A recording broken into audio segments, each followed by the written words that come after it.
Hello there! Welcome to the ReZero podcast. I'm your host, Wolf.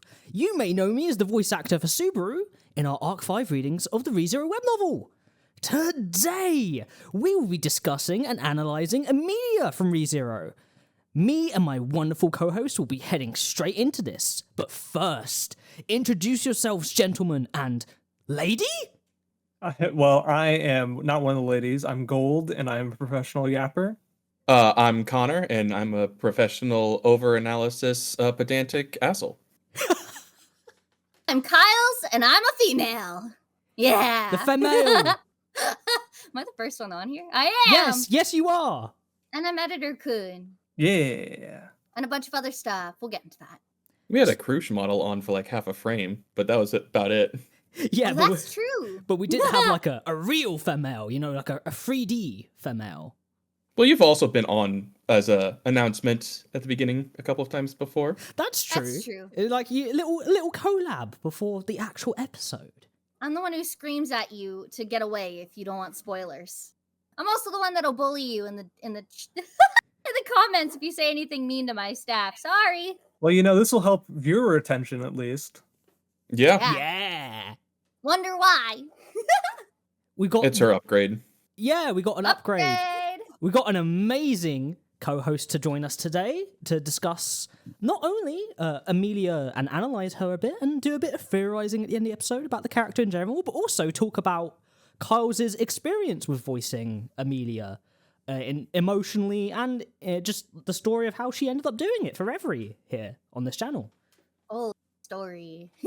So I guess we'll start, if you don't mind, Kyles, with how are you here? Why are you here? Why am I here? Because I forced you to put me on here. Force is a very aggressive way of saying me next, please me next, and then showing the thumbnail already finished. What can I say? I am very diligent. I know what I want. I also know how to buy some time. So you guys didn't get Arc 7 this week. We will get on that next week. But instead, I hope a change of pace will help you out. All right, I'm KylesMigyles. If you're new to this channel or just here for the podcast, you might not know me. The girl who yells at you to turn around for the Arc 7 spoilers. I'm also the editor. I'm also the co-founder of Studio Reverie. I voice Emilia, Petra, literally any other female that needs help or child character, Capella. I'm one of the main editors, audio engineers, blah, blah, blah, blah, blah. I own this show. So I told them to put me on. And yeah, I was originally casted as just a voice actor, Emilia. And that's a whole story, I guess. Originally, Studio Reverie was called Holographic, as some of you may know who are here from the reading specifically. And when I was on Holographic, it was like, 2021? Yes. At the time, you guys? Yeah. Mm-hmm. Yeah, 2021 on casting call. It was like my peak casting call time. I was in a group. We were doing persona stuff, and I loved ReZero. I had just gotten into it while making face masks over COVID, and I just loved ReZero. I was obsessed. None of my friends liked it, and a couple of them sent me this weird casting call for reading the next parts of ReZero. They called it weird, not me. And I had it in my open tab for about 2 weeks. And then I saw, while super drunk one night, that I had 16 hours left to audition. I knew I would sleep through that deadline, because COVID things, of course. And I just plugged through my Emilia, Petra, Rem, maybe no Rem, and a couple other auditions. I just went for everything I could because I wanted to be a part of this. And then the next morning, I got a DM from Hollow, and he was like, yo, can you join us for a call? We've shortlisted you for Emilia. We want to see if you're a good fit. And on a VC with Wolf, Hollow, and I think eventually Gold. And it was supposed to be between me and Moth, but Moth hadn't shown up, and I told them straight up that I got drunk. And could I redo it, please? They laughed at me, and then I took over. That's my origin story. So, when it comes to the actual casting process of Ryvery, initially through Casting Call Club, it was mainly headed up by me, Gold, as well, but also the original founder of what eventually became Studio Reverie, Hollow.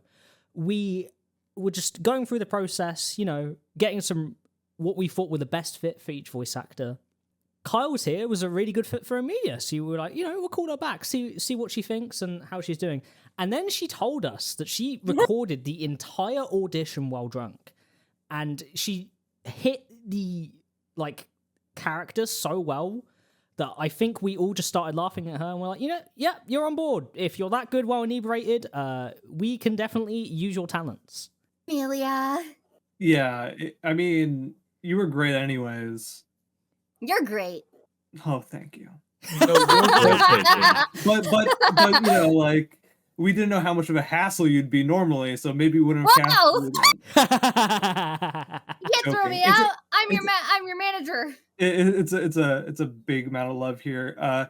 Throughout our history of working on the project, there was a lot of periods of a lot of work, periods of a lot of downturn, and we made our way to doing everything we're doing today, and we're back once more together, united and stronger than ever. Through that all. Yeah, okay. And I'm doing some editorializing, okay? Yeah, I'm here for it. All right, new commercial for Ryvery. Thanks. Yes, you're so great right now. But honestly, all the editors that are going on right now, managed by Kylie, who is now our manager, as she mentioned. How did that come to be? Yeah, is that something you want to touch on, or do you want to? Yeah, we can touch on it. Yeah, it's real quick. You can also just say manager by default if you don't want to go too deep into it. Yeah, this is not a very strict hierarchy over here at Studio Reverie. I basically just have my name on everything. That's what puts me in a position of power. I'm the one that goes through these ADHD moments of I need to do everything at once, and then I get everything done at once and do nothing for 3 weeks, and then do everything, and yeah, that's why I became manager, really. But what happened was, at the tail end of season 2, being aired for ReZero, we were kicking into we were switching from live reads into pre-recorded reads. What we were doing at the time is we wanted to make a special one for chapter 42 of Arc 5, which is Subaru's big speech. And we tasked that on to a couple of our editors and stuff. One, we didn't know how young they were. They never had a project this big. 2, they really wanted to surprise Hollow and make him happy, so they didn't get him involved in the process. And then we saw that there were some issues that came up with the final edit, and the person who was editing really needed some help. And they worked so hard. They did a great job. But myself and Hollow, we spent 72 hours just taking the chapter, redoing chapters 40 to 42. We aired them. They were so successful that we continued it with it a little bit. And as that growth was happening, we got a major strike from Katakawa, and they shut down Holographic, and they were completely struck. And there was a huge Katakawa strike at the time in was it June, May 2021-ish? So it was we had a full month of growth. We were doing really well. Chug Jug blew up, and Hollow's channel hit 10K subscribers. We were seeing 300 people live every read. And the crazy views, and we were doing so well. We got the strike. We rebranded as Graphic Hollow for chapters 40 to 42, and that got shut down. And then we had to figure out how the hell we're gonna change this up. Our friend got really burnt out from that, and honestly, all of his hard work went down the drain in one fell swoop. And the whole ReZero community kind of stepped away at that point too, because it was what's the point of making content if you can't even put it out there anymore? Which is why there's been such a drought in ReZero content. And I was stubborn and was here, let me completely rebrand and do it myself. And I got Wolfear, Gold on board. We have a couple others, Conda was on board at one point, and then he just got really busy with life. So we switched things up, and we made Studio Reverie in June 2021. And that's why I'm in my position now. I blabbed on, blah, blah, blah, blah, blah. Backstory. But a lot of different shifts in managers, and now we have us 4 as managers, plus we have a council now that meets, and we do meetings here and there. It's been a hot minute, but we're getting back into it and getting things organized for Arc 6. Woo! Yeah. Woo! And of course, with the new season coming out, it's going to be full steam We're ahead. grinding. Yeah, we're gonna have a lot of content Full coming out steam around ahead. then. Holy shit, these OSTs, man. Oh, they're getting knocked like crazy. We can just whistle them. We don't need to. We don't have them on. Yeah, if we So- just do some covers of ourselves with all of our own Yeah. voices for the tunes, you know. The covers are working though. And our good buddy James has been kind enough to share his covers. So he's helped us a bunch A do lot. that. Yeah, And exactly. his music is amazing too. His what's it? The Greed X Their Individual Vows epic remix. Ooh, that slaps. So that's the how you became what you are today. But how's it affected you personally?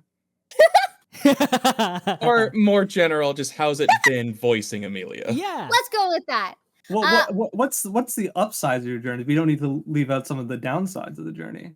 We can definitely do the ups and downs of voicing Emilia. I'll save another video. I'm talking about running a YouTube channel. That's a whole other can of worms. I don't mean running a YouTube channel. I'm just kidding. But you know, Emilia is just a wonderful character. When I started voicing her, I was an anime only. Now I'm a web novel reader of sorts. I've got up to Arc 6, Chapter 22, I think. So I'm starting to see her grow more. So we can cover stuff to that. I guess we'll put warnings if we go into Arc 6 territory. Oh, we definitely will. Oh. Almost certainly. Oh, be almost talking about Arc certainly. 6. Yeah. I already know a lot of spoilers too, so we could talk further into Arc 6 and you guys give me some more context. I don't mind. We'll avoid Arc 7 and 8. Yes. But Emilia is somebody I've always kind of connected with overall. She's somebody who just really tries her hardest and just wants to help other people and be the kind of person before her memories come back, she always wanted to have around her, I'd say. And when she gets her memories back, become the person she loves the most, which seems to be Fortuna and Geese.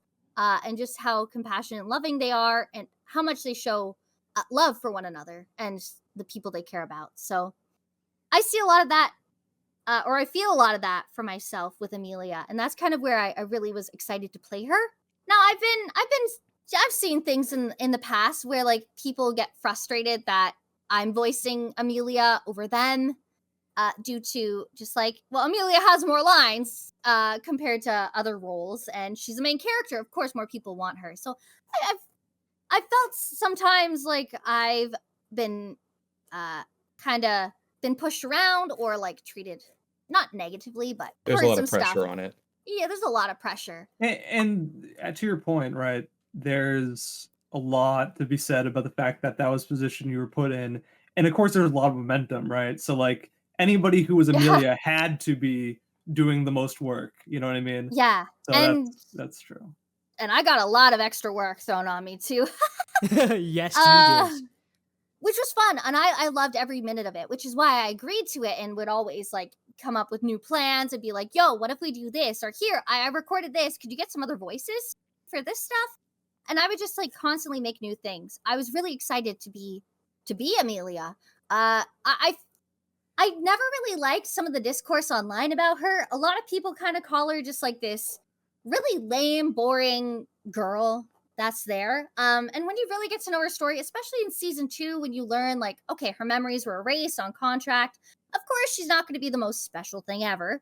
But there's so much more to Emilia, and she is very strong. Reading arcs 1 and 2 from the web novel. Oh, that vastly Oh. different character. Vastly Yeah. different character. She is so sassy and sure of herself and very like, well, maybe not fully sure of herself, but like she has boundaries and she will put them up. The anime does water her down, I'd say, for season 1, but I'd say season 2 and what we're gonna get for season 3 is gonna be incredible. She's such a powerful person, and the reason that she is so powerful is she knows what it's like to have no one and have nothing. And she doesn't want that for anybody. So she wants to go out of her way to make sure nobody has to feel that pain, even if it's at her own expense. And I that's why I really love voicing her. And I try to put that in every single time I voice her too. And I very much think that comes across. Your passion for voicing the character is momentous, and I Thank you. always love hearing, especially like you recording or just really getting excited to do more Emilia lines, because you capture her character so very well. Thank you. Not to No, bye. mention that you have been occasionally confused with the official dub VA for Emilia.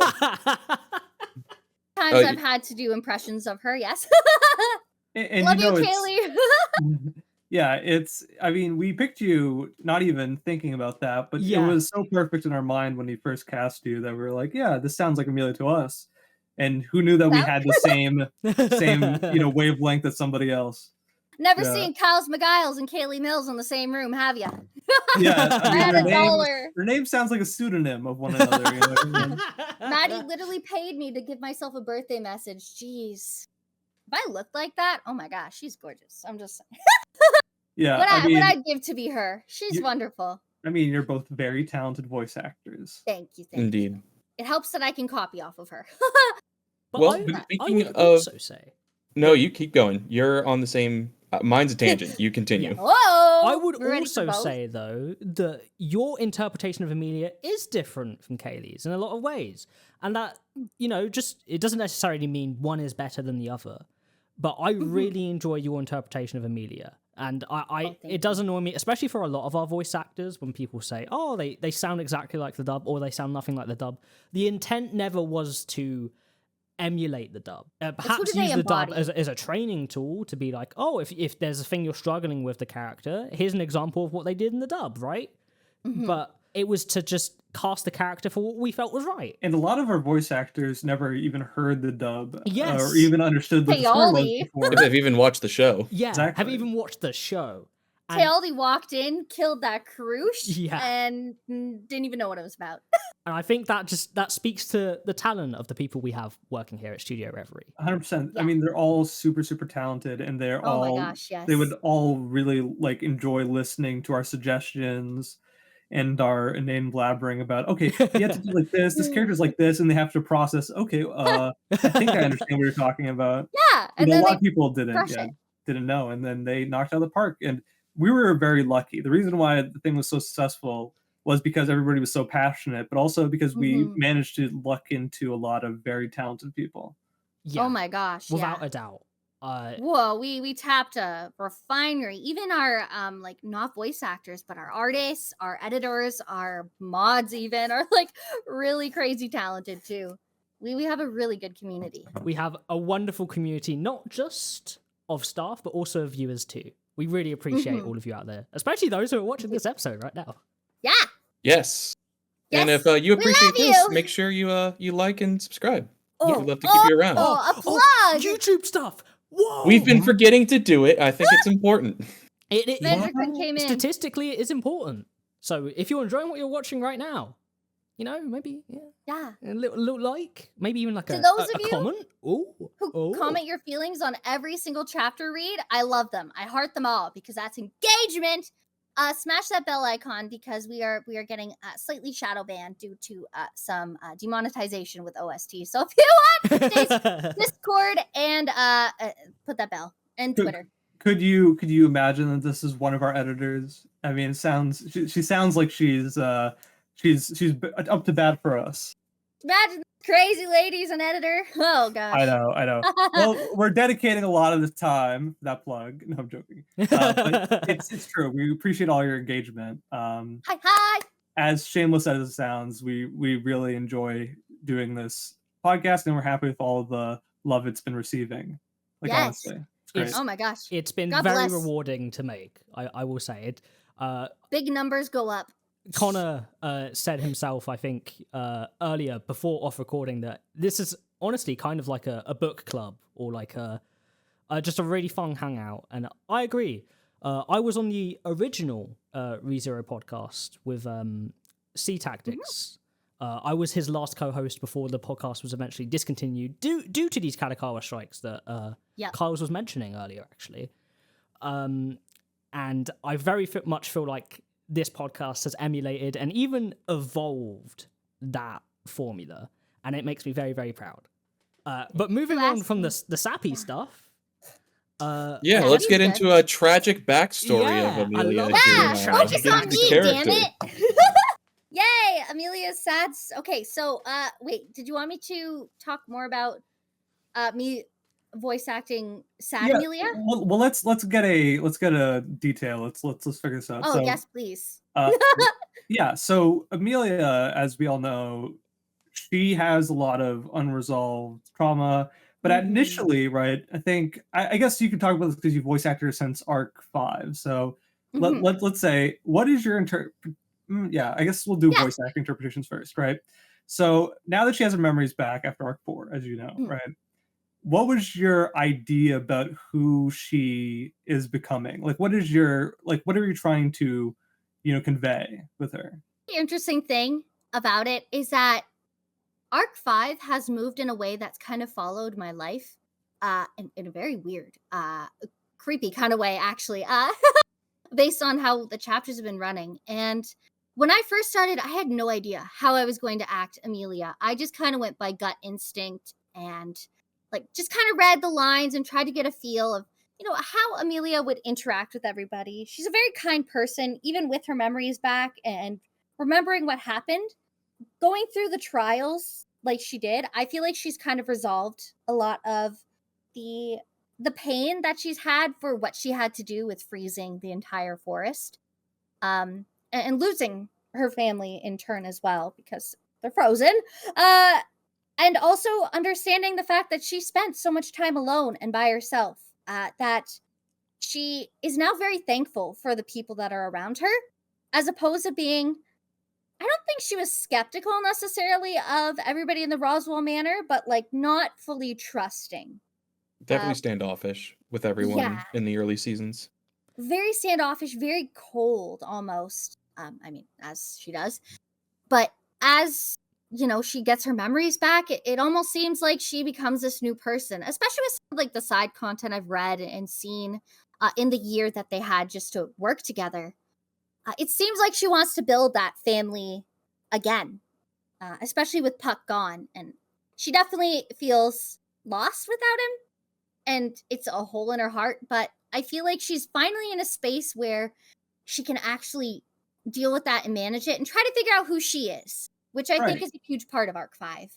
Yeah, and we can go back real quick if you want, just for a moment, Mhm. and talk about the fact she for a very long time was coddled, I would say, by Puck, right? Yeah. Yeah, And he- there's 100%. also there's also like a sort of standoffishness to trusting people because of her prejudice, right? The prejudice that she Mhm. has against her. Yeah, it was justified Oh, very Oh, much standoffishness yeah, so. as well. 100%. Until Yeah. Subaru comes along, everyone either sees her as an idiot princess, a Yeah. country Mhm. bumpkin, or the literal spawn of Satan. Yeah. And people True. I also forgot about that part. and people also dance around telling her the truth because they Mhm. think that she's dumb or like insignificant or Yeah. like too childish to understand things. And we see at the core of her character, in my opinion, is somebody who wants to help people, even though it's almost sometimes in her better nature not to. You know what I mean? We saw that with Subaru.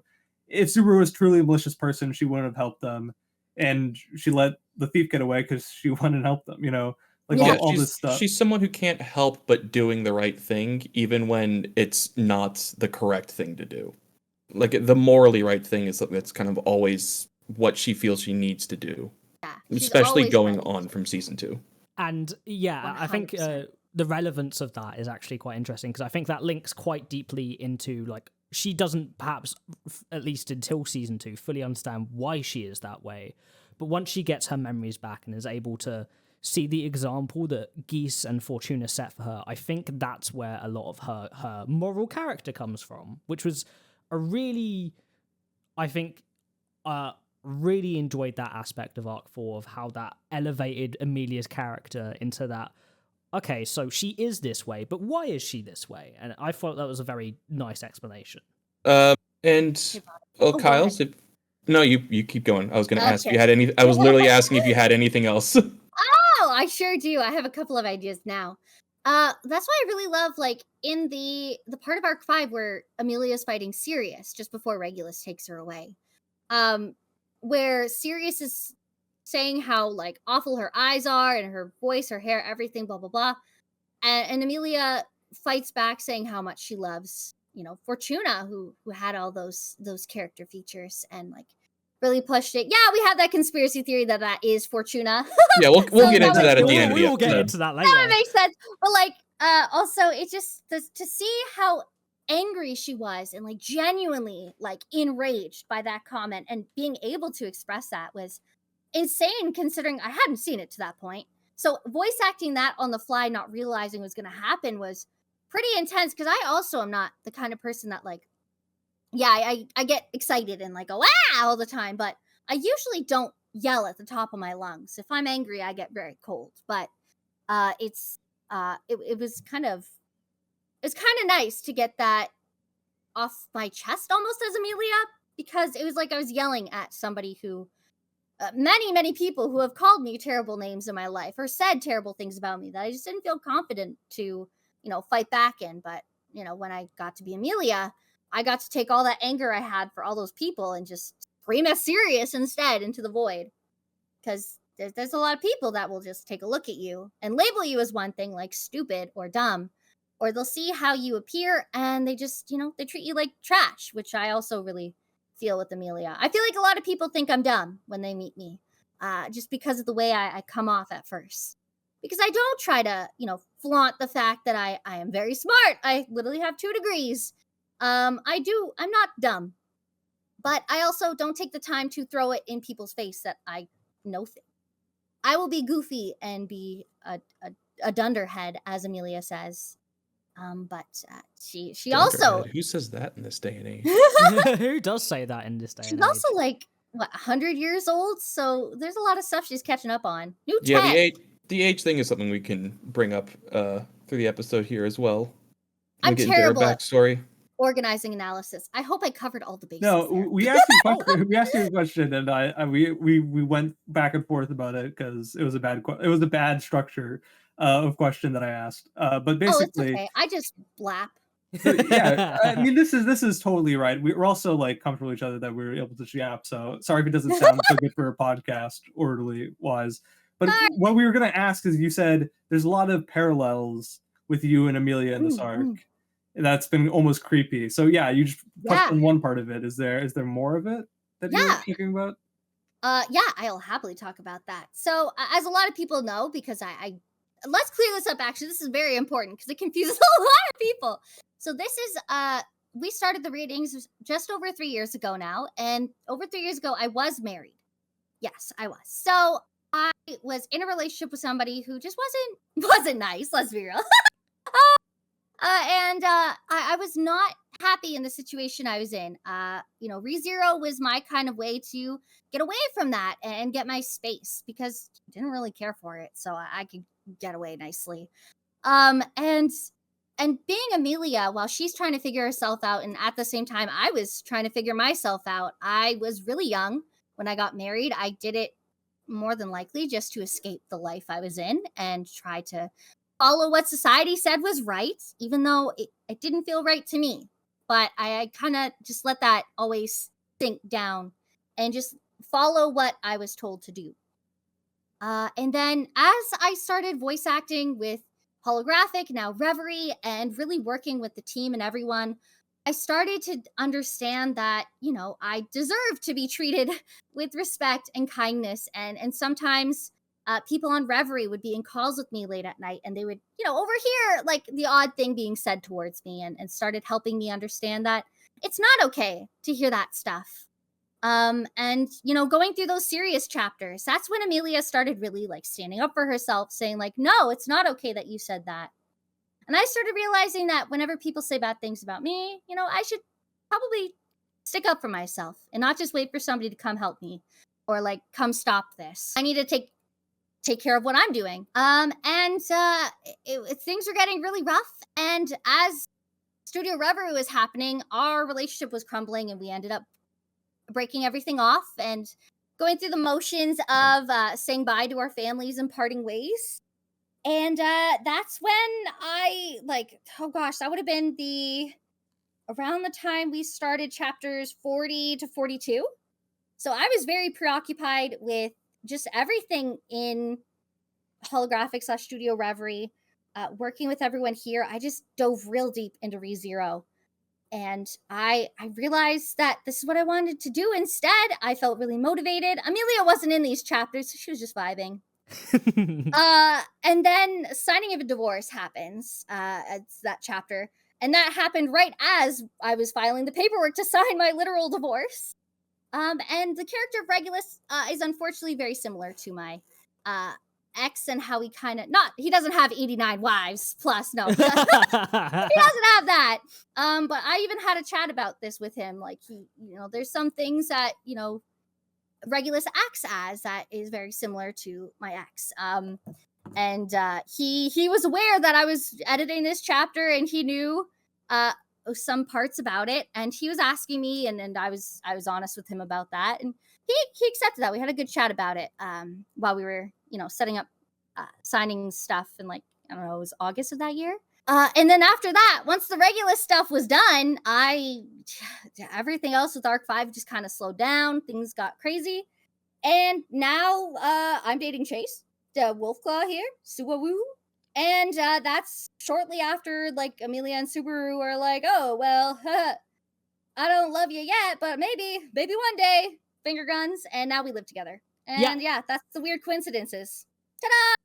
Yeah, that story sounds almost Disney too good to be true. Almost, it sounds like a bad joke, but it's really real, and it's honestly it really happened.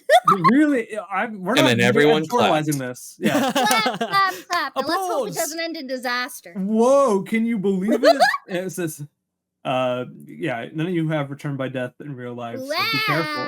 Ooh. As far as you know. It's true, you haven't tried that's it yet. true. Let's not try that. Let's not try it, though. No packs here today, no sir. And not again. Not again.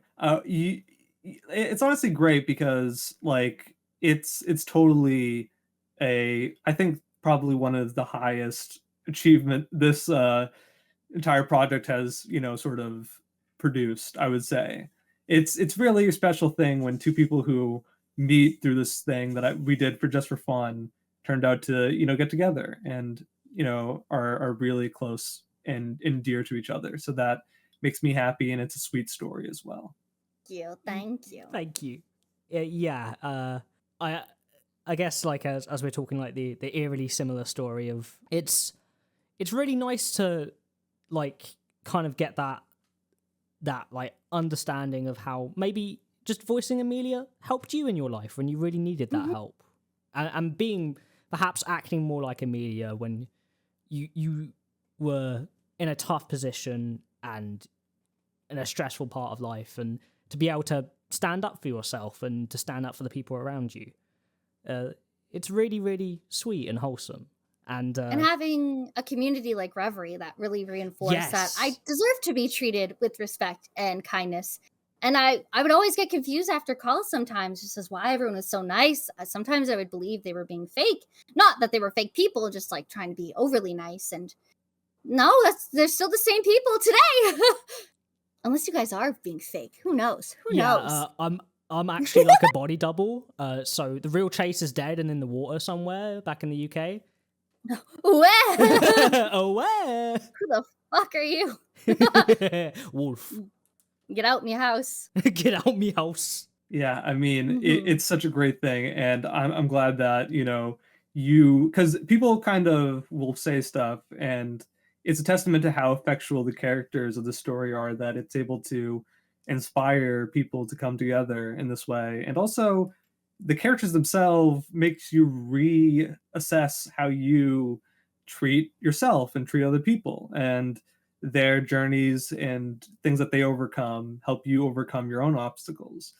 And yeah, it's great because it's the testament of how embodying that character through this process has been almost liberating in a way. And I think that's one of the things that Emilia touches on, that at her most ideal character, like at the peak of where she's going to be in the story, she's going to be somebody who liberates people and herself from the yoke of depression that she's been in her entire life, the way that people see her, the way that people treat her. That's sort of, that's when her character shines the most to me, is when she's proving to other people that she deserves the same amount of respect as anybody else does. and that she stands up for people that she cares about.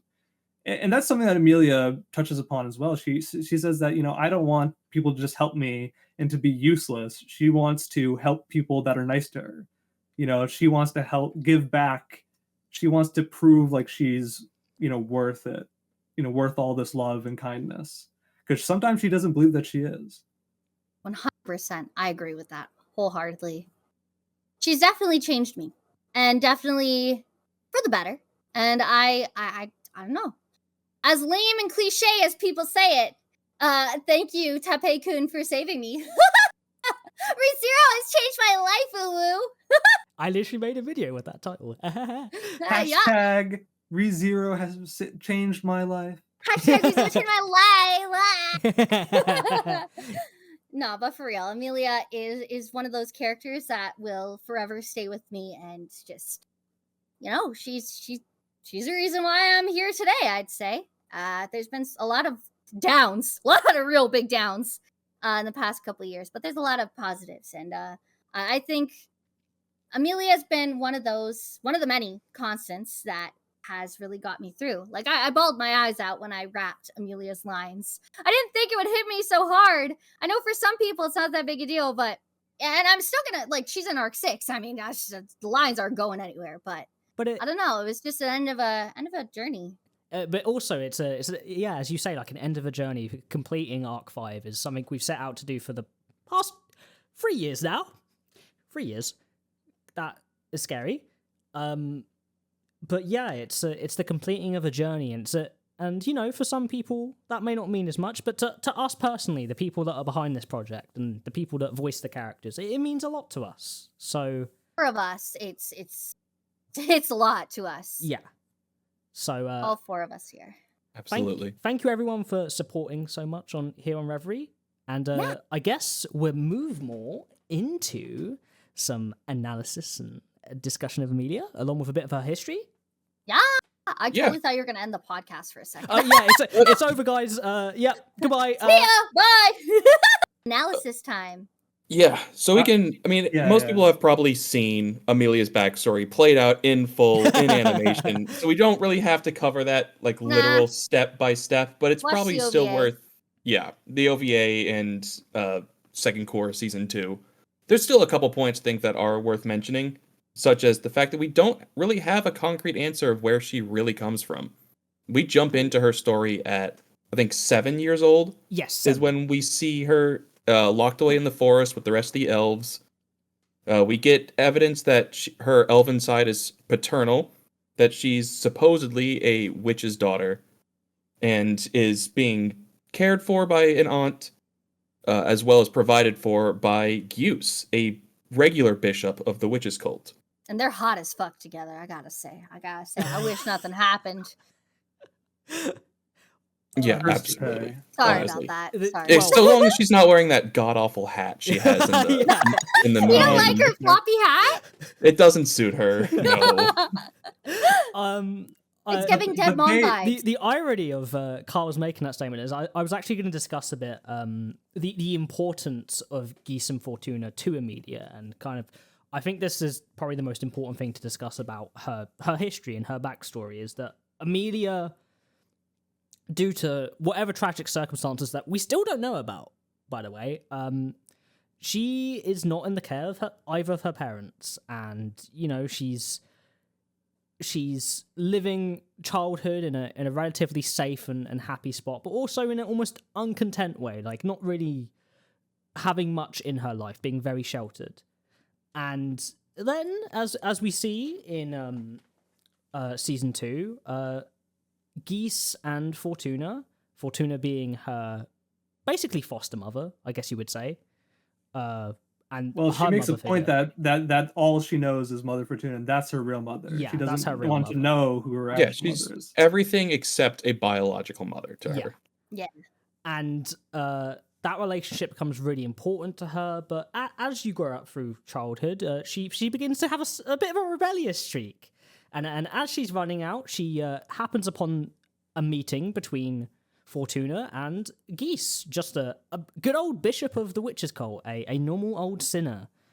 And as their relationship develops through the next couple scenes we see of their backstory through Emilia's first trial, we get this very much impression that Geese is also forming this fatherly bond with Emilia too. And it's really it imposes a lot of how she sees the world, I think. The kindness Geese shows and like the strength Fortuna shows and how their relationship is, it makes Emilia very, very happy. Because it makes Fortuna and Geese happy. And Emilia gets it makes this Geese cry uncontrollably. Yes. And it's overall really, really wholesome, and we get this really nice sort of family bond start to form. And then it all gets ripped away when another, this is kind of mentioned, I don't know if it's mentioned too well in the anime, but at least in the novels, a separate branch of the Witches cult comes to attack the Elven village and use Emilia to open some sort of seal, which leads to the tragic situation of Fortuna supposedly dying, Geese becoming the Sin Archbishop of Sloth, and Emilia freezing over the forest. Right. It's that aspect of like the witches cult having like different ideological factions was something I didn't even think of like before when that aspect was brought up. So it kind of, it's interesting to see like it even makes the tragedy of Geese's downfall even sadder in the sense of him trying to be more of a moderate person that helps people. Yeah, I mean, he was even someone that was holding on to the sloth witch factor, like literally on his person rather than within him. Yeah. When we see him as in the exaggerated Betelgeuse form, like all about sloth and diligence, and that's evidence in who he is when he's with little Emilia, and that is definitely rubbed off on her, of being someone who wants to be proactive, is always like trying to be like never left behind or like relying on other people to do all of it. She's a very diligent person. Yeah. What's the thing she says to Subaru in Arc 2? Only those who work hard get rewarded, right? That sort of attitude of diligence and working hard. Yes, I think that's supposed to be a reference to something that Subaru says to her in Arc 1 about those who don't work, don't eat. And she makes a point about that. Because that's a Japanese saying that I believe he brings up in Arc 1 or Arc 2. I see. That to be said, the entire Arc 1 is all about slothfulness and how much you're working on anyways, so those themes are just prevalent throughout the early part of the story. And I think we also, as we see with Fortuna, how she influences Emilia in the strength and responsibility aspect of Emilia, where Emilia knows she has to stand up for the weak and to stand up for those that can't help themselves in that moment, maybe. And I think she gets a lot of that from Fortuna, this sort of bravery and strength and leadership, which I think we're seeing Emilia grow more into as she tries to take onto her role of becoming king, right? Right, exactly. Some other parts that we see of her from that time, super close with spirits. Yes. That's clearly been something that's been aligned with her since she was very little. Even if some of those were probably being manipulated by Pandora, at the very least, she made a lot of contracts with lesser spirits, even as a small child. That's probably pretty impressive. I would say so. And then we get to the fact that, her life, as this idyllic family was broken apart very suddenly, traumatically, of course, as we know, by Pandora. And in that process, let's talk a bit about this interesting plot point. This idea that she has this power to open this seal, right? Yes. That only she possesses, right? In Elior Forest, that's what it's called, right? Yes. Yeah, the Elior Forest. There is a seal that she's possessing of, and we assume this is because her lineage is a witch. We don't know what this seal does, what it's for, or what it's unleashing, or what it's sealing, right? And the entire time there's this weird thing about her lineage that, there's like a math here. It's like, all right, so she's the daughter of a witch. People say that she's reincarnation of the Witch of Envy Stella because she's a half witch, but also that makes no sense because obviously that's not her parent, right? And then it makes no sense that so she's the one with access to open the seal, but why is it given to her if that's not even her parent? If it's supposed to be unsealing safe to tell like people think it might, it's a weird thing, right? Right. So the seal. Yeah, go ahead. Oh no, go ahead with the seal, because I have a weird conspiracy that could be cooking, it could exist, or it could be fucking dumb. Well, I guess we'll save that for the theory section at the end of this episode. Okay. Yeah. I'll save it. Go ahead, Connor. So the seal that we do see, it is like draining all the color around it. It's not super clear in the anime if you're only watching that. It's not snow and ice around it until she starts to freeze everyone. It's just a complete absence of any coloration to that world, of which she's able to manifest the key to. And that's clearly something significant enough that Pandora is willing to wait however long Emilia is frozen to get access to when she gets the next opportunity. And Pandora also cannot manipulate it either. Nor manipulate Emilia through her own powers to force it to happen either. She can't just say Emilia has opened the seal. Like she can for Regulus being at his home. Which I think may suggest, Emilia having a higher significance even than perhaps being this king candidate, right? This potential future ruler of Lagunica. There's some actual like big world crazy shit going on here. Which I guess we'll discuss a bit more later, but we can move on a bit, I think, more to the next section of Emilia's history that we should probably discuss. Her freezing. Yes. So this is a bit of a unique thing that ReZero does with a character being frozen in ice, and that she does actually physically age extremely slowly, mind you, but she does get, I think it's about 4 years older over the course of the next 92 or 90 years, however long she's actually frozen for. Yes. I think so. She's like out on her own for what, 2-3 years with Puck? Yes. She gets unfrozen, I think it's 7 years before Subaru arrives. Yes. Oh, okay. I think she's contracted to Puck for 2 of those years towards the end, because I know she's been with Roswaal for 1. So from 1 back, that would probably put her at about 16, 2 years back. I think that's about the time the OVA is. So about 3 years before she does anything there. And who knows what the heck is going on with Puck? I don't even want to. We'll get into that later. We'll get into that later. Yeah. He wakes up crying. Is like, and she's like, "Oh, you must be my father." And he's like, "Yeah, I am." And I'm your daddy. Yeah, call me Papa. and then she lives there, trading with some people by the nearby town, even though they think that she's a witch and has some prejudice against her.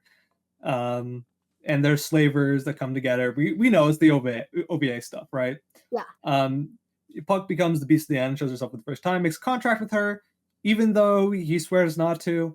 And there's the thing, and then Roswaal finds Puck, and now he's under Puck's service, right?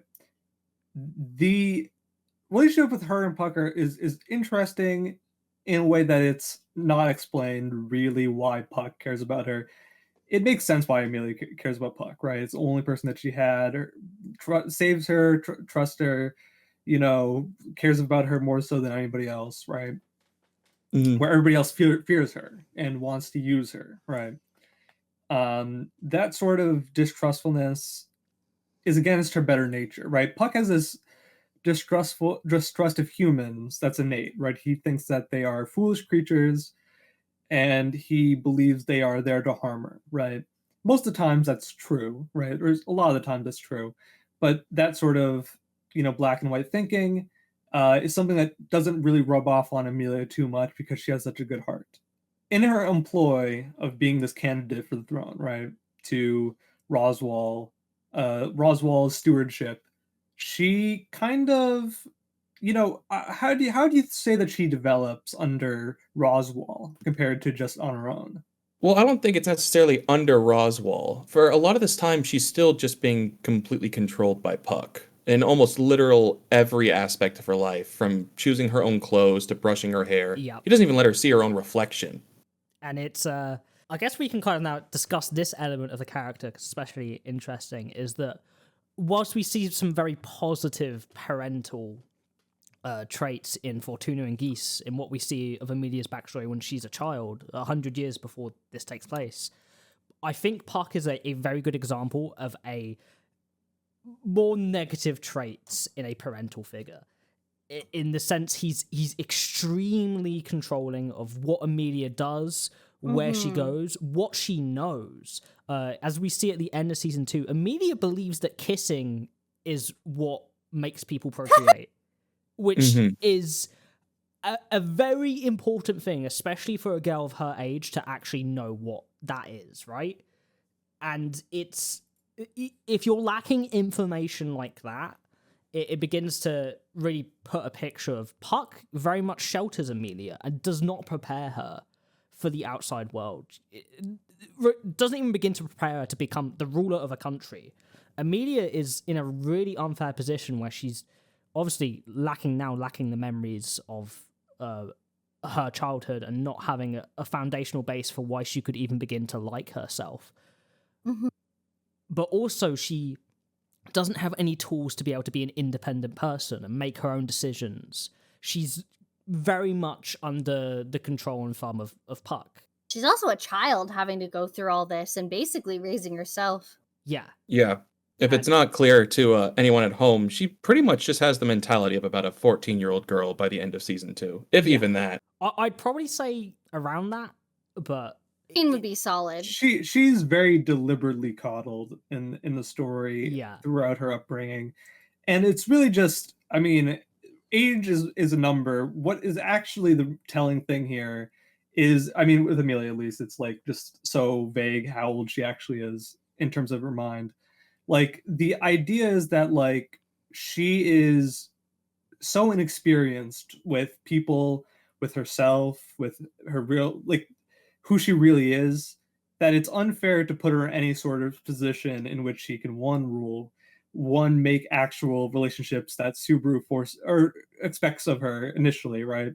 And there's an entire discussion about her and Subaru that we'll get to, but I just want to talk about, you know, like, in Roswell's mansion, she's kind of alone, and that's something that's interesting that we see before Subaru shows up, is the idea that there's a lot of very interesting characters that could give her so much information. Betty, Ram and Rem, who are just the dutiful servants, and Frederica, who's gone at the time, right? And like, all these people treat her with such, they don't interact with her. They kind of just like, oh, I'll do your laundry. Okay, we'll go here. They don't have fun. They don't talk to each other. They don't trust each other, except for like just doing whatever it can to make sure that she's wrapped up in a nice little box, right? Just so that Roswell has a claim to the throne, right? And that sort of thing is implicit. We see that a lot of the people in Roswell's camp are nice enough people, right? But the way that they kind of ignore her is unfair because it really stunts her. Like, they probably can't talk over Puck because he's so strong and powerful and overbearing, but like, there's a lot of damage done by people just treating her or just pretending that she is an object or just a part of a greater plan, right? Yeah. They really took advantage of her early on, and I mean, that is a good part of her story, which is just people take advantage of her because it's convenient, or people label her, put her in one box because it's convenient, right? Like, people don't really care about her as her. They care about her as an object or an ideal. Subaru even starts to do that, and that's the reason why she says to Subaru, I thought you were the only person who doesn't treat me like, you know, somebody I'm not, you know what I mean? Like, not an actual person, just an idea in their mind. The person that you must think of me is amazing, right? And that's the first moment in the story I think we really see Emilia be angry and genuinely disappointed and saddened, because it's heartbreaking for Emilia, I think, in that moment of, I finally had this connection with someone that doesn't care that I'm a half elf, that doesn't care that I'm someone who's of a claim to the throne, who's genuinely interested in just having some sort of friendly relationship with me, right?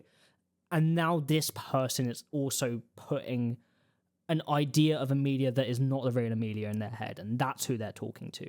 And that must break Emilia's heart, I imagine. And that's a real thing that, like, I've been through myself, and the way you feel about it. And Emilia is the whole reason I even realized that was a thing, because I didn't understand in that, episode when I saw it why she was mad. I was like, why are you getting mad about this? When I started hearing you guys break it down, I was like, that makes sense. That that happens all the time. People get this idea about you and this, this picture, and if you try to go outside it, they just tear you down or force you to stay that way, or cut you out of their life completely. It really depends. Yeah, I mean, if you guys don't know this, and I'm saying this for the benefit of all our listeners, a lot of people, even subconsciously, treat women as if they are like, an ideal rather than a person, right? They kind of try to, puppeteer their way into, fanciful, like, they like the company of women, and insofar as they aren't, three-dimensional, you know what I mean? Mhm. And I think that sort of thing was something that Subaru did unintentionally because he didn't have that much experience with women. But it's true, like the way that it's a commentary on the isekai genre, right? Where it's like women are there to be, romance paths down the romance tree, rather than people who are confused or scared or alone or, forced or stressed under all these expectations and, have bad qualities that need to be addressed. As soon as a bad thing is shown to you by somebody that, like Emilia, she feels like if she shows a single point of weakness, people will stop caring about her, and I think that is just like a really big tragedy about her character. She has so many expectations, negative or positive, like negative from the general populace and the general nobility of Lagunica and how they view her as a half elf, a silver-haired half elf. The whole world is literally against her. Yeah, minus Subaru until he's weird. And I think this is important because whilst this was also an important moment for Subaru's development of realizing, like, hold on, I've done something majorly wrong here. This is not how I should be acting, let alone to someone I love, but also, or at least I have the idea of love, but also someone that I want to have a good relationship with. It's a immensely important moment for Emilia too, because I think this is the first moment Emilia stands up for herself in this regard, in saying, hey, this is enough. I've had enough of being treated this way.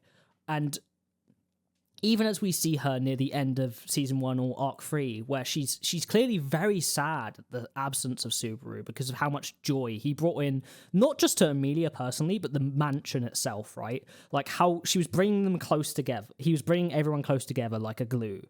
And when we go back to the mansion and see images of there, everyone is apart and not interacting with each other, and there's that coldness again. And I imagine it makes Emilia very, very sad. And it has this element of her character of like, the first time I've stood up for myself and things have gone wrong again. Does that mean I'm the person in the wrong here? Because that's the sort of thinking I think Emilia would go down with her self-hatred. I think so least. too. And 100%. It's really important that we have this moment at the end of Arc 3 where Subaru confesses his unconditional love to Emilia, regardless of his and apologizing her for reciprocation. Yeah, regardless of her reciprocation, I don't need you to say yes because you're a person that can make your own decisions, right? And it's like, I hope you'll say yes. That would be wonderful, but I'm not expecting an answer from you. I'm not expecting this unrealistic thing from you. I'm here to support you. And I don't think anyone's truly done that for Emilia before, because Puck has not done that for her. I'm sorry. Like, he's not. No. Obviously not, yeah. No.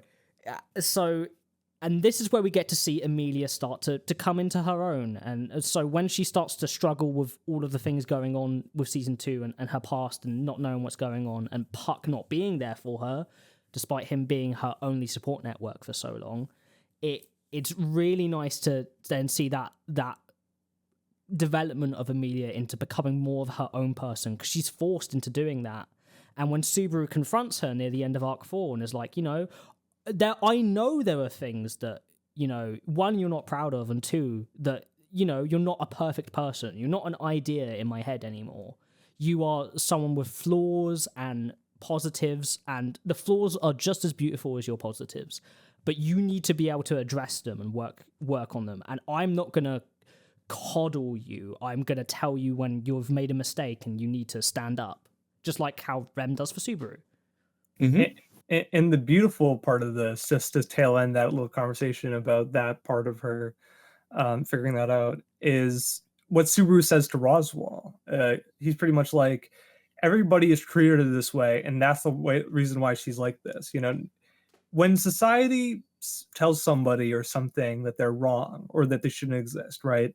You start believing it because every sign externally is in contrast to who you want to be internally. And that is like, it is such a psychic harm that affects so many people, in which, sadly, through circumstances, or just not being around the right people, or people being manipulative to other people, they will, trick somebody into not becoming who they're meant to be, or discouraging great qualities that they actually do have, and even flaws that they're allowed to show. That sort of thing is, I think Emilia's story has been about learned helplessness, and that's the reason why she's so weak, in quotes. Yes. Like, yes, Yeah. exactly. Because they even have her convinced in the beginning that she doesn't have like that much of her own mana or magical power, when we know that that's not true. It's this idea of, because they're not genuinely interested in Emilia as a person, Emilia growing. They're either interested in Puck, protecting Emilia at all costs, despite what that may do to her as a person. Roswell and the rest of the matching using her politically, and the rest of the world seeing her the way they see her, in a negative light. No one is genuinely cultivating growth for Emilia. She's not been allowed to be her own person. So I think it's very cruel in a way to, especially I think for a lot of people, like how they think of Emilia, especially through season 1, the discourse online and what people think. I think it's very telling when people think, oh, she's useless or she isn't really a person. That's not true at all. She's being forced into this position. And of course, she has to get herself out of it because she's her own individual person. But she needs help too. And there's no shame in that. No, not at all. To be critical of yourself too when you literally don't have those tools in place.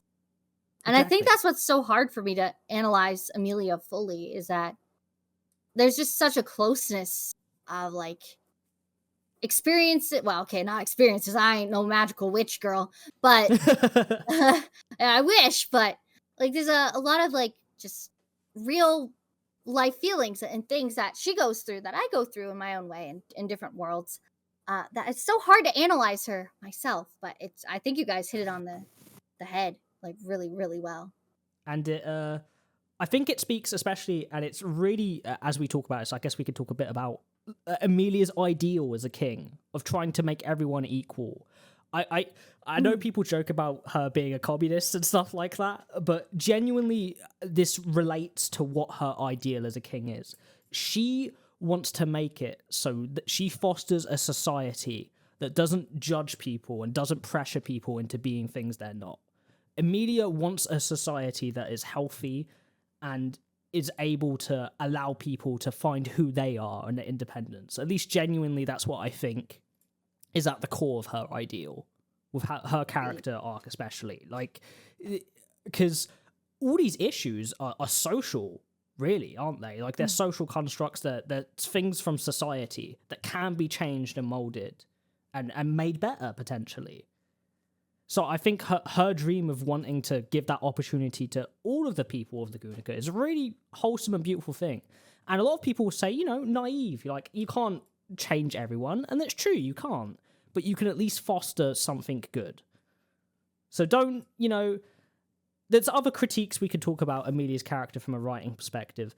But honestly, we've brought them up before in another podcast too. And we're not, I don't want to mention them here, but Emilia means well, and she's not an idiot. She's not helpless. She's a strong young lady that's trying to figure out her path. Exactly. Also, with the way she's taking her steps towards being a king is also really telling of her age and stage in life, because it is a very naive younger way of thinking about social issues, and it's a great start. It's fantastic and a wonderful start, but thinking about equality and then equity when she really gets down to it, because how can you do all those big changes just getting to the throne? There's going to be so much more for her to deal with that I don't think she's fully. I think she's starting to understand where I'm at in the story, for sure, with how deep everything is, especially early in Arc 6, where they kind of talk about how you're seen and perceived.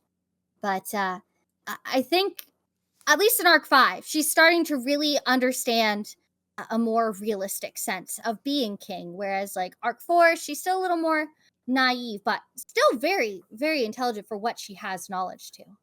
And she's just growing with realistic and idealistic ways of ruling and politics and governing. So I guess now this is the perfect segue to talk a bit about some theories of Emilia and characters surrounding Emilia. Any crackpot conspiracy theories we've got? I crafted 2. Ooh! Please start. Please start. Come on, no pressure. But okay, first one. I was cooking it because you guys got me thinking about it. Now, this could already be a thing. This could be so dumb. But we already know geese is geese as the Sin Archbishop in the regular version. And there's theories that Fortuna is Sirius, of course. Which and seem almost confirmed by the Season 3 trailers that we've gotten Yes. in how similar they look. with the ears and eyes and everything. And it makes sense with the dialogue, too. And if, Satella looking so close to Emilia, telling Subaru she loves him, always looping him back, and Pandora doing that thing with Emilia being a lock, I feel like Emilia is so powerful that she might have time-traveling powers. Maybe Satella is actually a cover-up name, maybe a magical girl name for Emilia from the future who's seen this shit happen, and her mission as Satella, who's keeping all the witches at bay and keeping them dead, is to rewrite what happened in the past. But she has to take on a different persona in order to be able to actually change things for the better. So she is using Subaru as a manipulation of time to be able to get that perfect story that she's wanted and she's been so obsessed with, which is why she loves him so. And I feel like something happens in some other timeline, because we've had so many timelines and so many time loops. There can't be no, time traveling option. And if Emilia is so powerful that Pandora needs her to open this seal, maybe that seal opened, some sort of literal Pandora's box where things just get haywire. Ooh. I don't know. Maybe I'm cracked as fuck there, but so you're cooking a Satella is Emilia from the future theory. Yeah. Rather than Emilia is Satella. Yes, Satella is Emilia, but future version. And maybe she literally fell in love with Subaru and he dies and something happens. And that's why there's Sin Archbishops and weird versions of Mother and Geese. And maybe she couldn't help Geese because, he had the witch factor authority on him. Whereas Fortuna seems to have if it is her, it would have been something happened, grief, that kind of thing. It was given to her by someone. I don't know. That's my cooked theory. And all the Sin Archbishops, the reason why they exist on Earth is because maybe a Satella, because of what she's done with her time manipulation, caused that to happen or something. I don't know. That's my crackpot theory. You said you had one other as well? Oh, yes. That Puck is a leech, a literal mana or magic leech.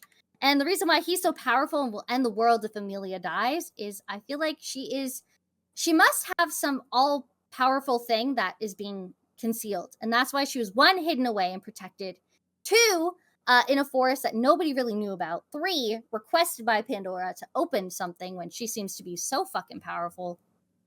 And 4, why the fuck would Puck choose her out of nowhere and search for her when he is an all-powerful spirit? He could go with anybody else who had already had magic powers. Why go after a nobody? So that must mean she has a lot of power. And if he's such an asshole, he's got to be a leech. So I think the Puck wanting to destroy the world is more of just a giant suicide attempt, where he knows the only one that's going to be able to stop him is Reinhardt, and the way to make Reinhardt do it is to try and do what he can to end the world. So, like, I don't have any real counters for your first theory, though. Yeah, I really like that first cooked theory. It's quite really? fun. Yeah. I totally thought that would have already been thought of. Let's go. You know what's interesting about that first theory, and there's so many ways that thing can be solved with Satella and Emilia. A lot of them make sense time travel. People talk a lot about time travel story, and I feel like it has to exist in some point. There's just a lot of weird ones where I'm like, I don't know if I want that to be the time travel angle, but it exists. I know it exists somewhere in the story. I just don't know where yet. You know, like it's gonna come up. It's Minerva hugs Emilia too. Like, yeah, there's got to be some sort of weight with that too. But as you said, what was the thing that what's her name? Fortuna. She mentions something slumbering demon of ice of antiquity, something like that. Oh, she says something. Spell. Yeah. She's something. Does she say something about like freezing time? What is it? Like make time. I think Betty is the one that mentions freezing time because that's what the Minya spell is. Right. That's true. So like there is definitely time manipulation with shadow magic that we know of, right? Mm-hmm. Yeah, I mean that's return by death. Return by death, right? So like this idea that like time travel exists seems pretty obvious, or like not obvious, but it's like it's definitely the basis of is there. There's dimensional travel with Ulshamach, right? Is that the one? Mm-hmm. Alshamach, yeah, the ultimate one. And then there has to be like we know that there is supreme versions of magic that have been lost to time in the Ages of the Witch, and I think that probably there was definitely something that the witch could do, which is travel through time. But the thing that's weird about that is that if maybe Emilia has both shadow and ice magic, or what is it called? Fire magic, water magic, right? Well, Emilia does. I mean, yes, she has affinity to fire magic, but she also just has her own ice magic powers that aren't spellcraft. Right, because she does it with like she has the forest. Yeah, like maybe she's the avatar. She got master in all the elements. Mm-hmm. She'll have to compete with Roswell for that first. Did you technically say that when she goes crazy, maybe that's some sort of corruptive magic? That part's always weird. There's a lot of weird stuff with her and Satella that I feel like we're just missing because the context is completely impossible to guess. Like, how is it that Satella replaces herself with Emilia? Like, is she replacing her with Emilia? Is that what's happening? Is that her? Can she awaken at some point? Why is Juice trying to awaken? Well, what is Juice trying to do when she goes and kills Emilia? Is he mistaken about how to awaken the witch within her? Does Satella know that he's trying to do that and just doesn't let her? Like, it's a lot of weird stuff like that I'm unsure of. Like, and if all the names are holding meaning too, like why does Emilia not have a last name? She's like one of the few that doesn't too. Just like all the witches as well. Because she's not from a city or a noble family. Yeah, she's just from any good old like a village. It's not. But also, I think a major thing in that sense is, whilst there are many theories I can make about connections between Emilia and Satella, I will say your theory, Kyles, was actually quite interesting. So I'm kind of curious to see how, as we go through the future of the story, how accurate your theory may be. Okay. I can say that while I like the way your brain's going, I'm firmly in the camp of staunchly advocating that Emilia and Satella are two separate people. Yes. Okay.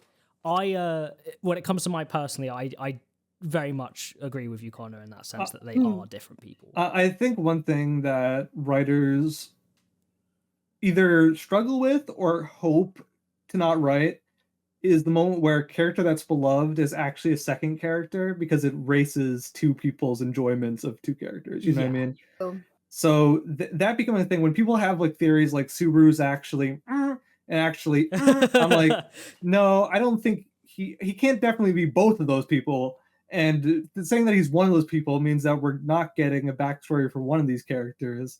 And one of the also that means one of those sense. Yeah. It makes no sense that, because he was 17, is it actually him? Is it So Right.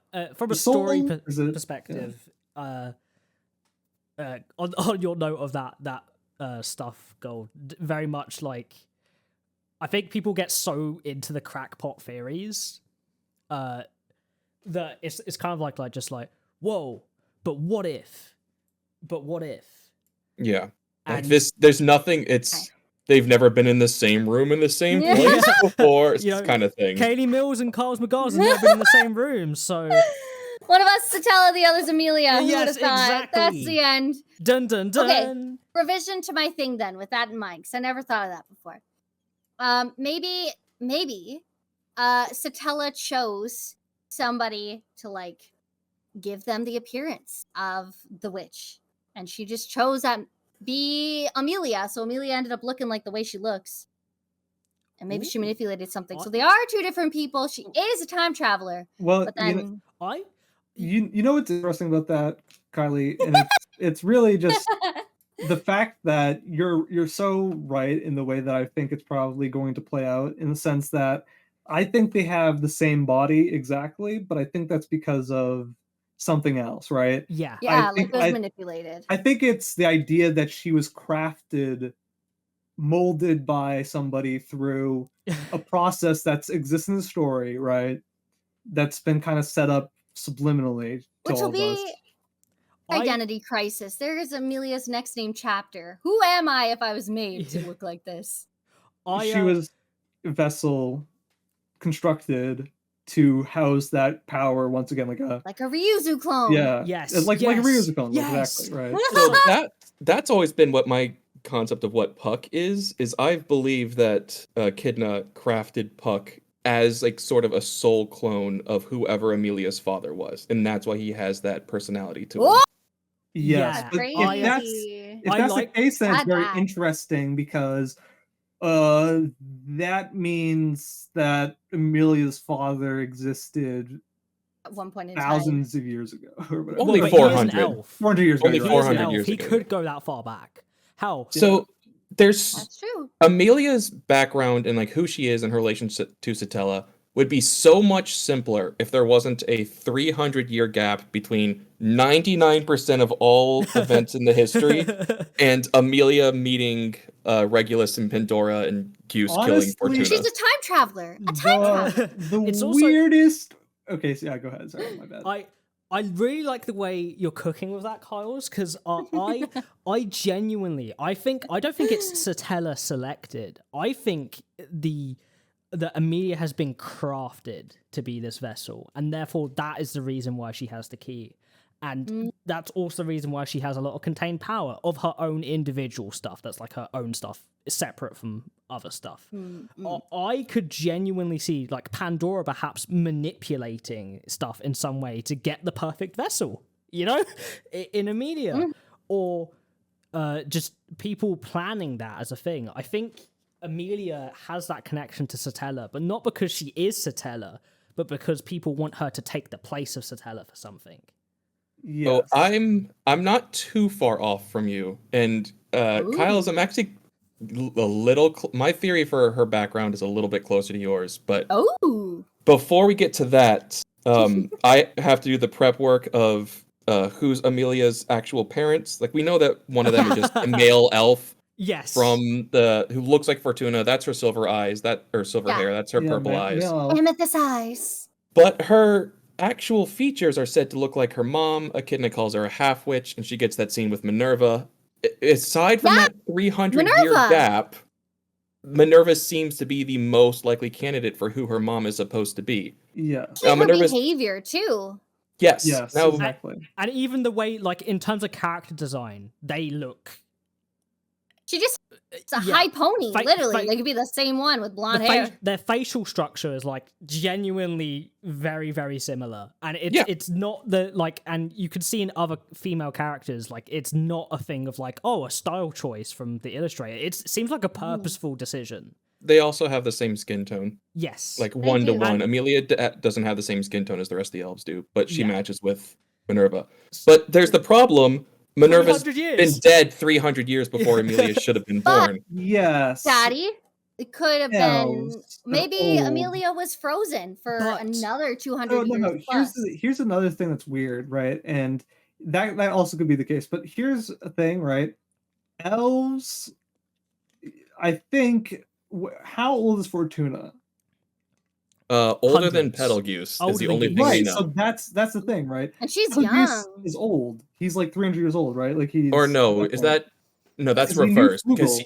Betelgeuse actually or Yes. Geuse actually says even for how long she's lived, Yes. Fortuna's like a child to me. So she's old.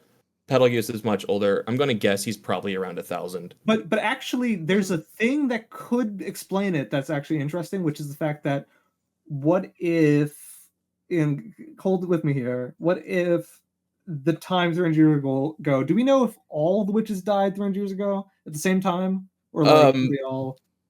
Supposedly, the order of events are Satella defeats and quote-unquote consumes the other 6 witches and then covers half the world in darkness But I think 400 that's a years lie. ago. I think that's a lie. Well, I think we I mean, know. yeah, we know for a fact Yeah. that that's not entirely true That's true. because we know that Hector is the one that defeats and takes down Yes, Echidna. yes, exactly. And that the city of Pristella took down one of the witches as well. Yes. That wasn't. Yes, they flooded. And if she had consumed them, Echidna couldn't have their souls because they would all be merged into the darkness that is Satella. Yeah. So, but the fact that the witches disappeared 400 years ago is still fairly consistent.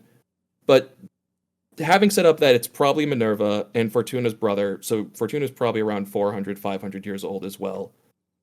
Maybe Minerva went into hiding. I Maybe think requested- Minerva's corpse is behind the seal. I think that's what's behind Oh. there. And that when Minerva died, she had either just given birth or was just about to as she was dying and she was sealed away. And at some point, Ah. 100 years ago, infant Emilia crawls out of the seal. And that's why it's Whoa. already drained some of the life because it was open for like an instant. I like that. Which like is what that theory. Pandora's going for. Because the other place that the witch cult attacks is Pristella, where in the Yes. interludes, we know Typhon's body is inside of. Oh. So if Pandora's Right. going for the witches' bodies, then that would make sense for why she wants to get behind the seal. Oh, he Yes. cooking. He cooking. So, and we can also, And that's I why- think, an interesting thing to make here is because I was actually going to say something along the same lines of perhaps Minerva, like, even if that seal theory isn't true, Echidna with her experimentation, and especially with, like, because her mother was a witch before her too, right? Maybe Echidna did some experiments in terms of, you know, like, lineage with witches and stuff. Or perhaps... I think it's entirely possible. Yeah. And this is a much more minor thing just for that same theory. I just believe that Satella and Emilia are just flat out sisters, and that's why they look alike. I don't think it's any deeper than that. I think they just have the same parents. Oh, maybe. Ooh. That would make sense.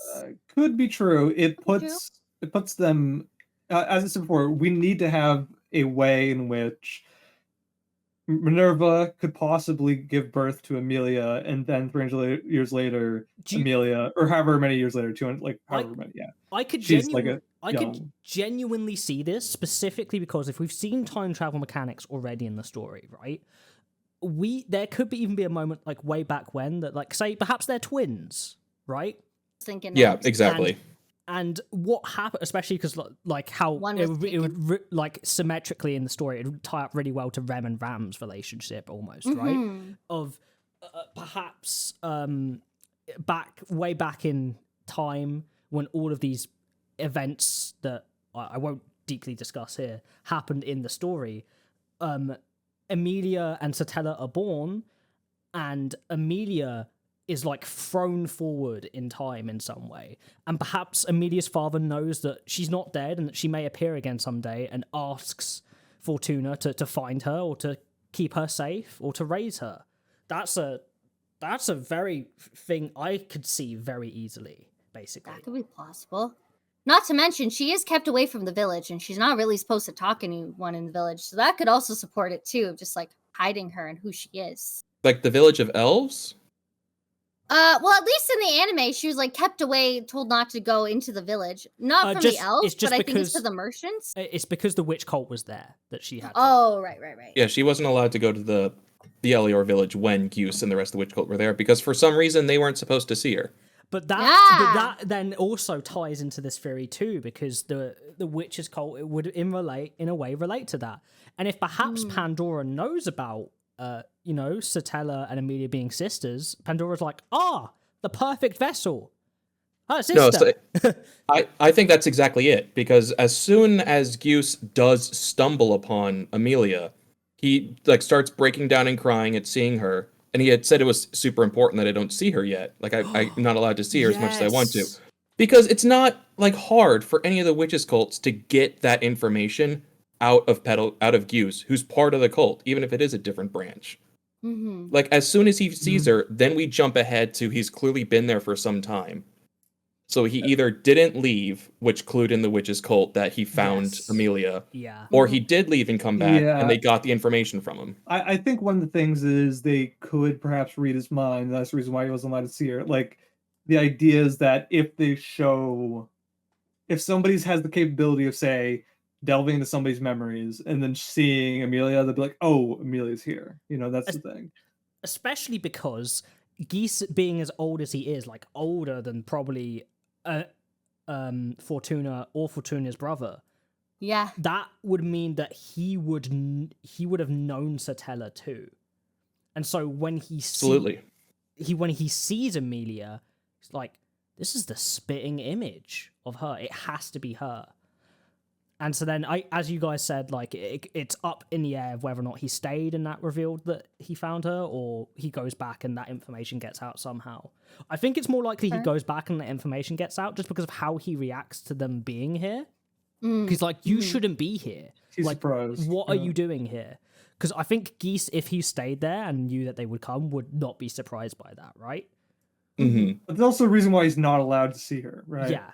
And it's like that would be the connection that would make working sense. around something, right? Like he's trying to work around maybe somebody else's power, right? We don't know what the pride ability does. It could very well just be like they have full autonomy and authority over other people and can just force out of them like Code Geass. Yeah, like tell me if you know where blah blah blah is, Mm-hmm. Yeah. But then who? Or it could just be that they knew Gyus was too diligent of a person that he would never reveal it. So the fact that he didn't come back meant that wherever he was is where Emilia was. But then that would also make sense as to why Betelgeuse would even be in the witches' cult in the first place, right? Well, yeah, it's because it's a cult to Satella. Yeah.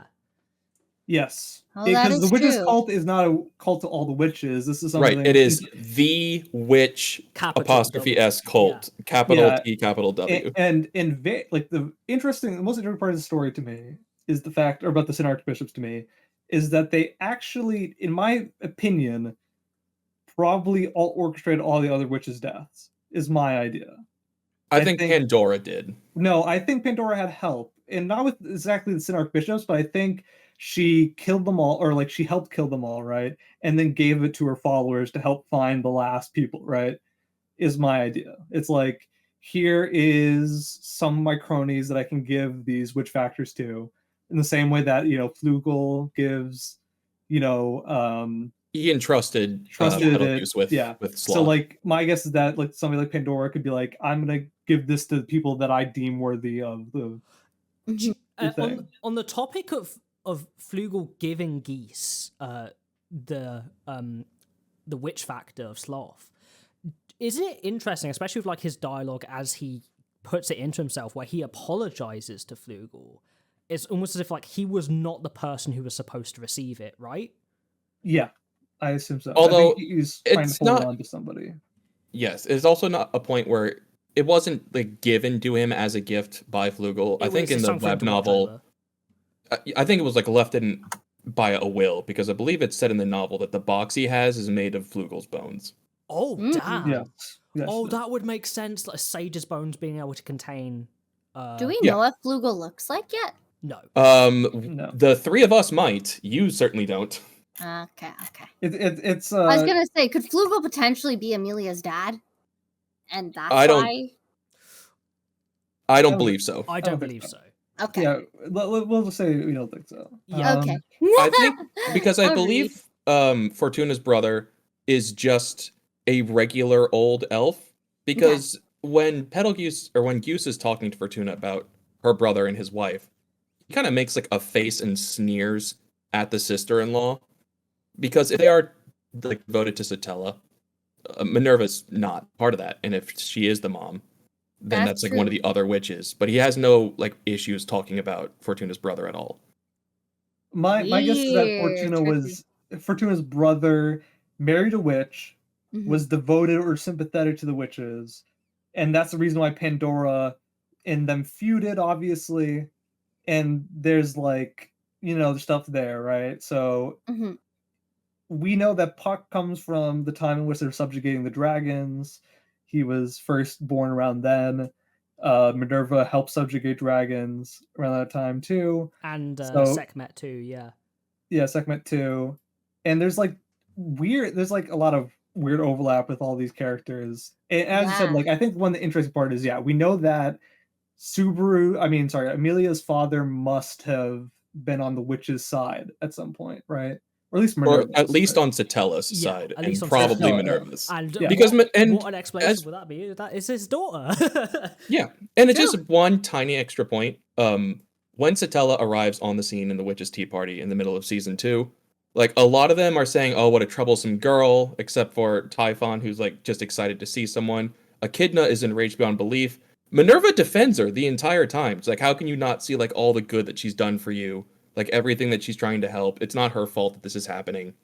She has like no bad things to say about Satella that entire exchange. I guess the only That is thing true. that would put that relationship between them in doubt is that she always refers to her as a friend.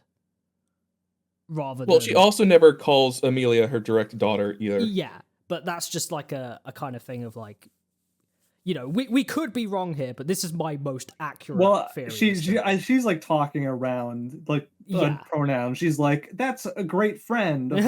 Yeah, Mm-hmm. wanted, and she's like, the voice actress sounds like she's referring to like this is a cover story almost, obviously. Mhm.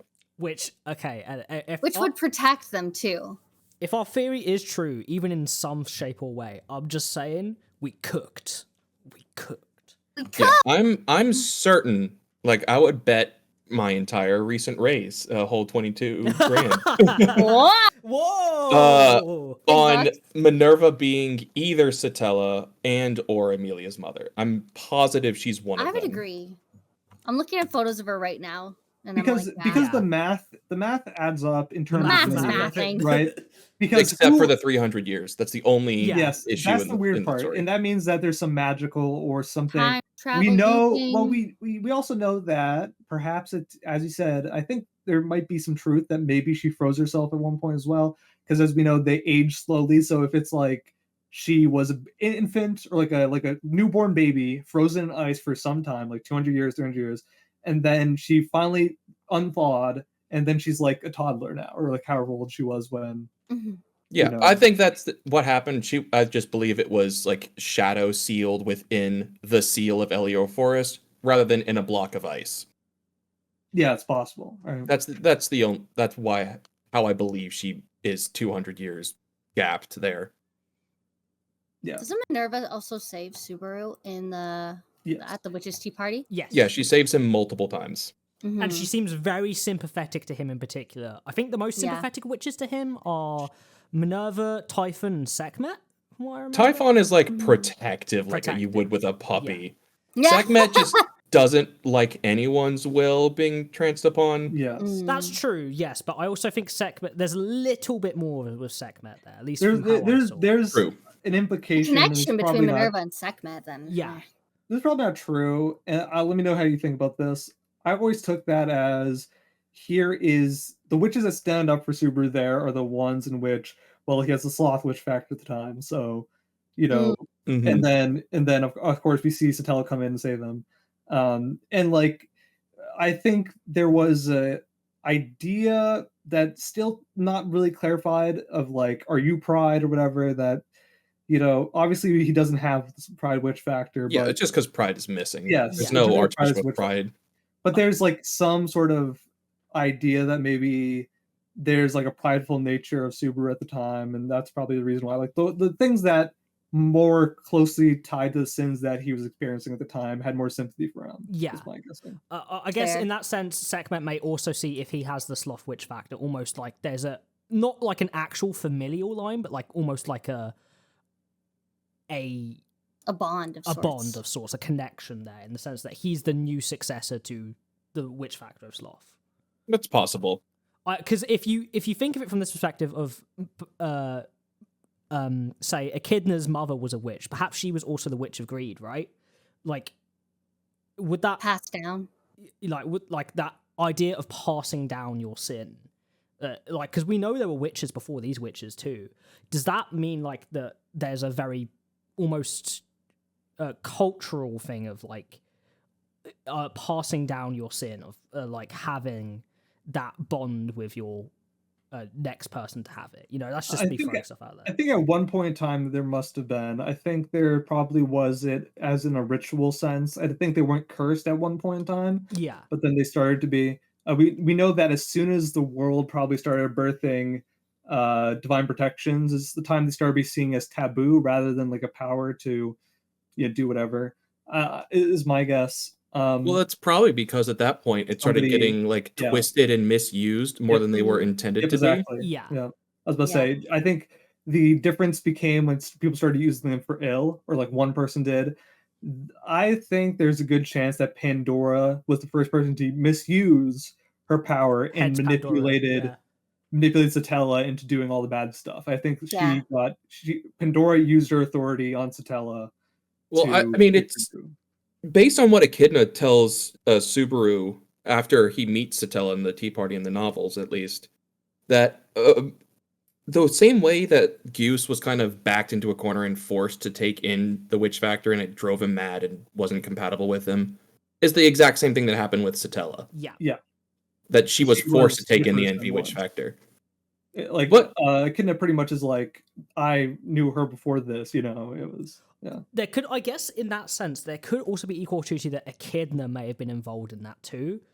Oh, I'm positive she was. I think she's being actively hunted down for her involvement by Hector 400 years ago. So we could consider the fact that either Pandora or Echidna collaborated on that, or individually were interested in that, what I think is that Pandora and Hector worked together at some point. Yes, I agree. Almost entirely. Certainly, yeah. Yes, because they're the two like missing cardinal sins from real mythology. Yeah. Because that also, from a thematic standpoint, would make sense as the two missing, as you say, cardinal sins. And I think that there's a theory, and I don't know if this is true or not, but people are like, what if Pandora, Hector, and Clind are all like, they are like, Clind and Hector are actually like the gluttony witch factor. There's multiple of them, and they're like. I think they're the same person. I think it's literally Hector's body. Hector's body, yeah. Yeah, he's tricking. Yeah. I don't think he's tricking. I think he fell prey to Echidna's barrier that stripped her soul from your body. Yeah, it worked. Maybe. Yeah. I know what you mean. And it changed his memories, like it does with Rem or something like that. Yeah. Well, it just left him as an empty box, the same way that the Ryuzu clones exist. With like they have no memories, they just are a form, and then eventually just Roswell kept them contained as a servant. That makes sense to me. Yeah, I think that is enough theorizing for today. Yeah, we're running out of time, but I think we're also pushing through the cracks of our crackpot theories here. I love them. Yeah, last part for these theories, just as thematic thing. Fortuna, if she is serious as the Archbishop of Wrath. That's Emilia's adopted mother as Wrath, and her biological mother would be Wrath. Yeah, it ties together. Yeah, that would make sense. Yeah. So crazy. What? If you've watched this point, we'd love to hear what you think about some theories, and also maybe some of your own theories surrounding some of this stuff too. Theories I would love to hear some of that. Mark them for spoilers if they're in Arc 6 or later. Yes, please get as Connor said, please mark them for spoilers in that case. But thank you all for watching, and thank you for our amazing guest for showing up today and letting us talk so much about Emilia and her own experiences.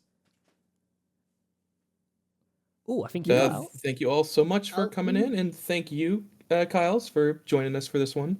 Thank you for having me. Thank you, everybody. I hope everyone has a wonderful evening or day wherever you are. And goodbye. Bye. Bye. See you later.